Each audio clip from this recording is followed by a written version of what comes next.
দেশের আলোচিত দুই ব্যক্তি হলেন সাবেক তত্ত্বাবধায়ক সরকারের প্রধান উপদেষ্টা ডক্টর ফখরুদ্দীন আহমদ এবং সাবেক সেনাপ্রধান অবসরপ্রাপ্ত জেনারেল মঈন ইউ আহমেদ।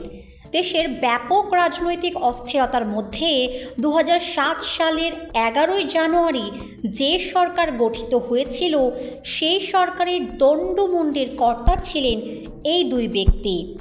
ক্ষমতার পালাবদলের সেই ক্ষণ বাংলাদেশের মানুষের কাছে এখনও পরিচিত 111 নামে। বিরাজনীতিকরণ নিয়ে ব্যাপক আলোচনা হয় সেই সময়। দেশের প্রধান দুই দলের দুই নেত্রী বেগম খালেদা জিয়া ও শেখ হাসিনাকে কারাবন্দী করেন ফখরুদ্দীন মঈনুদ্দিনের সরকার।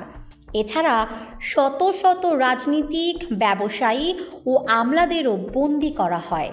তখন পরিস্থিতি এমনই ছিল যে ডক্টর ফখরুদ্দীন আহমদ ও জেনারেল মঈন ইউ আহমেদের সামনে বাঘে মহিষে এক ঘাটে জল খাওয়ার দশা। তবে তা খুব বেশি দিন স্থায়ী হয়নি। নানা ঘটনার পর 2008 সালের ডিসেম্বরে নির্বাচনের মাধ্যমে রাজনৈতিক সরকারের কাছে ক্ষমতা হস্তান্তর করে বিদায় নেয় 111 সরকার। আর এরপর ধীরে ধীরে দৃশ্যপট থেকে একেবারেই উধাও হয়ে যান একসময়ের দোর্দণ্ড প্রতাপশালী ফখরুদ্দীন আহমদ ও মঈন ইউ আহমেদ। দেশের নানা ঘটনার মধ্যেও তাদের আর পাওয়া যায়নি কখনো। গত এক দশকে তারা দেশে ফিরেছেন এমন কথাও শোনা যায়নি। তবে দেশের রাজনীতিতে এখনও তাদের নিয়ে কৌতূহলের শেষ নেই। তাই স্বাভাবিকভাবেই প্রশ্ন উঠছে যে কেন দেশে ফেরেন না ফখরুদ্দীন ও মঈনুদ্দিন। বাংলাদেশের রাজনীতির ইতিহাসের আলোচিত এই দুই ব্যক্তি স্থায়ীভাবে বসবাস করেন মার্কিন যুক্তরাষ্ট্রে। সেখানে বসবাস করা আরেকজন প্রভাবশালী বাংলাদেশি ঢাকা টাইমসকে নিশ্চিত করেছেন যে যুক্তরাষ্ট্রের মেরিল্যান্ড স্টেটের বেথেসডায় নিজের বাড়িতে স্ত্রীকে নিয়ে অবসর জীবনযাপন করছেন ফখরুদ্দীন আহমদ।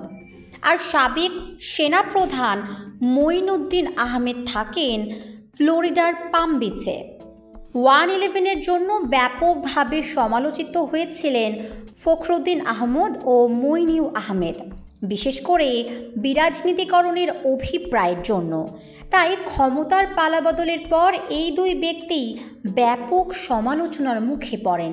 এমনকি চিরপ্রতিদ্বন্দ্বী বিএনপি ও আওয়ামী লীগ যৌথভাবে আক্রমণাত্মক বাক্যবাণী জর্জরিত করেছেন তাদের। শুধু তাই নয়, 2007 সালে ঢাকা বিশ্ববিদ্যালয়ে সংঘটিত সেনা ছাত্র সংঘর্ষ ও নির্যাতনের ঘটনায় জড়িত থাকার দায়ে ডক্টর ফখরুদ্দীন আহমদ ও মঈন ইউ আহমেদ সহ 6 জনকে প্রচলিত আইনে বিচারের মুখোমুখি করার একটি সুপারিশ সম্বলিত প্রতিবেদন উপস্থাপন করা হয় সংসদে। কয়েক বছর আগে যুক্তরাষ্ট্রে মুসলিম সেন্টারে একটি মসজিদে বিএনপির নেতাকর্মীদের ক্ষোভের মুখে পড়েন জেনারেল মঈনুদ্দিন। এরপর একেবারে নিভৃতে ছিলেন তিনি। গত 5ই আগস্ট শেখ হাসিনার পট পরিবর্তনের পর পিলখানা হত্যাকাণ্ড নিয়ে ইউটিউবে নিজের বক্তব্য তুলে ধরেন মঈন ইউ। 2009 সালে পিলখানার ঘটনার সময় তিনি ছিলেন সেনাপ্রধান।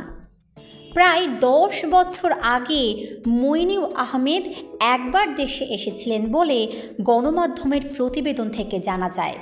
কিন্তু 1.5 দশক আগে দেশ ছাড়ার পর ফখরুদ্দীন আহমেদ দেশে এসেছেন এমন কোনো প্রকাশ্য তথ্য পাওয়া যায় না। একসময় দেশের অত্যন্ত প্রভাবশালী এই দুই ব্যক্তি কেন আর দেশে আসেন না, জনমনে তা এক বিরাট রহস্য।